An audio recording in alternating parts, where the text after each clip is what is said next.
నేను సోంపు తెచ్చినాను.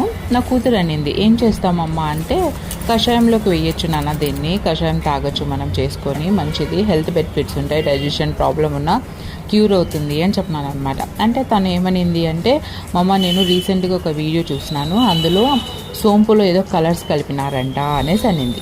అంటే ఏం కలర్స్ కలిపింటారు, ఇది ఇలాగే ఉంటుంది, కలర్ గ్రీన్గా ఉంటుంది అని చెప్పినాను. అంటే లేదు మమ్మ నేను చూసినాను అనింది. సరేలే ఉండి ఒకసారి చెక్ చేద్దాము అనేసి వాటర్లో బాగా కడిగేసి ఒక 5 మినిట్స్ నానబెట్టేసినాం.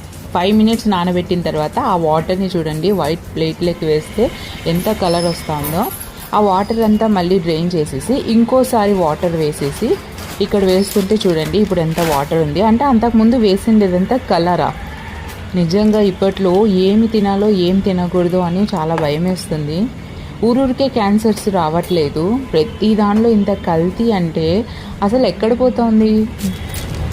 జీవితాలు లైఫ్ అంటే అంత చులకనగా ఉన్నాయి ఆ మనుషులకి. డబ్బులు రాత్రికి సంపాదించి కోటీశ్వరులు అయిపోవాలనే ప్రయత్నిస్తున్నారు, కానీ రేపు పొద్దున అదే ఫుడ్ తిరిగి వాళ్ళ పిల్లలకే వస్తుందన్న ఆలోచన ఎందుకు